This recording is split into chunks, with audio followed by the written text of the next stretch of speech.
بسم اللہ الرحمن الرحیم۔ محترم ناظرین، رسول خدا صلی اللہ علیہ وآلہ وسلم کی حیات طیبہ میں ایک صحرائی عرب آپ کی زیارت کے لیے مدینہ منورہ کی طرف روانہ ہوا۔ راستے میں دیکھا کہ ایک کبوتری نے بچے دیے ہوئے تھے۔ اس نے کبوتری کے بچے اٹھا لیے اور دل میں کہا یہ بچے آن حضرت صلی اللہ علیہ وآلہ وسلم کی خدمت میں بطور تحفہ پیش کروں گا۔ جب کبوتری نے اپنے بچے ایک انسان کے ہاتھ میں دیکھے تو بڑی مسترد ہوئی اور اس کے سر پر چکر کاٹنے لگی۔ وہ شخص مدینہ پہنچا اور مسجد نبوی میں گیا، آن حضرت کی زیارت کا شرف حاصل کیا اور کبوتری کے بچے آپ کی نظر کی۔ کبوتری نے جیسے ہی اپنے بچوں کو دیکھا تو وہ تیزی سے زمین پر اتری اور بچوں کا گرد چکر لگانے لگی۔ پھر وہ اڑی اور کچھ دیر بعد واپس آئی تو اس کی چونچ میں غذا تھی جسے اس نے چوزوں کے سامنے ڈالا اور اڑ گئی۔ پھر کچھ دیر بعد دوبارہ آئی اور اپنے چوزوں کے سامنے غذا ڈالی۔ اس منظر کو رسول اکرم صلی اللہ علیہ وآلہ وسلم اور دوسرے تمام صحابہ کرام نے دیکھا۔ رسول اکرم نے اپنے صحابہ سے فرمایا، تم نے دیکھا کہ ایک کبوتری کو اپنے چوزوں سے کتنی محبت ہے؟ صحابہ نے کہا، بے شک یا رسول اللہ، آج ہم نے ماں کی ممتا کا یہ عجیب پہلو دیکھا ہے۔ حضرت صلی اللہ علیہ وآلہ وسلم نے فرمایا، مجھے ذات کی قسم جس کے قبضہ قدرت میں میری جان ہے اور جس نے مجھے برحق نبی بنا کر مبعوث کیا ہے، تم نے ممتا کی جو شفقت دیکھی ہے، اللہ اس کی نسبت ہزاروں گنا اپنے بندوں پر مہربان ہے۔ یہ سن کر صحابہ بہت خوش ہوئے اور انہوں نے خدا کا شکر ادا کیا۔ پھر حضرت صلی اللہ علیہ وآلہ وسلم نے حکم دیا کہ کبوتری کے بچے آزاد کر دیے جائیں۔ جالینوس اپنے دور کا مشہور حاذق طبیب اور بہت بڑا عالم تھا۔ ایک دن بیٹھے بٹھائے اس کے ذہن میں ایک سوال پیدا ہوا کہ خدا نے غلاظت میں پلنے والے سیاہ بھمرے کو کیوں پیدا کیا؟ اس غلیظ بھمرے کی پیدائش کا بھی کوئی فائدہ ہے؟ اللہ نے بے فائدہ اشیاء کیوں پیدا کی؟ کافی عرصے جالینوس اس وہم میں گرفتار رہا۔ پھر قدرت کی طرف سے ایسا ہوا کہ اس کی آنکھوں میں درد شروع ہوا۔ جالینوس اگرچہ خود بہت بڑا طبیب تھا لیکن اپنی تمام تر کوشش کے باوجود اپنی آنکھ کا درد ختم نہ کر سکا۔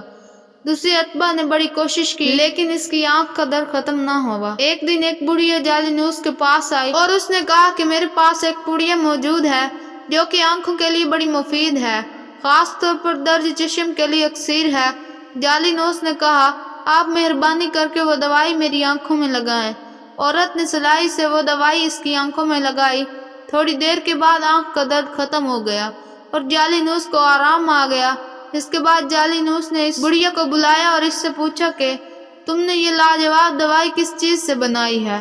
عورت نے کہا، گوبر میں پائی جانے والے سیاہ بھمرے کو میں نے پکڑ کر مارا، پھر اسے دھوپ میں خشک کیا، اس کے بعد میں نے اسے کوٹا اور یہ وہی دوائی ہے جو میں نے آپ کی آنکھوں میں لگائی۔ جب جالینوس نے یہ جواب سنا تو حیران رہ گیا اور اسے معلوم ہو گیا کہ خدا نے کوئی چیز بیکار اور بے فائدہ پیدا نہیں کی۔ مشہور متکلم علی بن مسم بغداد کے رہائشی تھے۔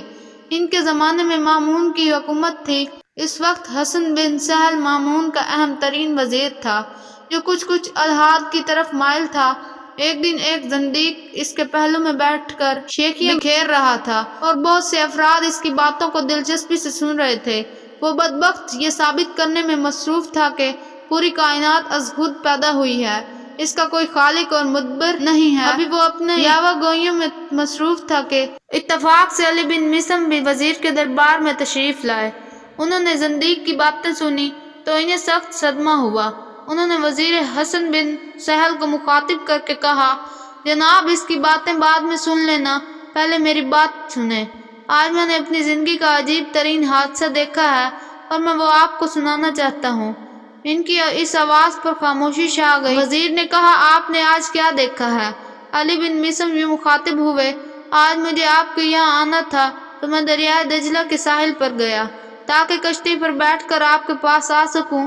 میں نے دیکھا کہ ایک کشتی کسی ملاح کے بغیر چلتی ہوئی دجلہ کے کنارے آ کر لگی۔ لوگ اس پر سوار ہوئے، پھر کشتی مسافروں کو لے کر دریا میں چل پڑی۔ کشتی میں بیٹھے ہوئے مسافروں نے مختلف گھاٹوں پر اترنا تھا۔ کشتی ہر ایک گھاٹ پر گئی اور مسافر اپنے اپنے گھاٹ پر اترتے گئے، پھر آخر میں اسے مجھے آپ کے محل کے سامنے آ کر اتارا۔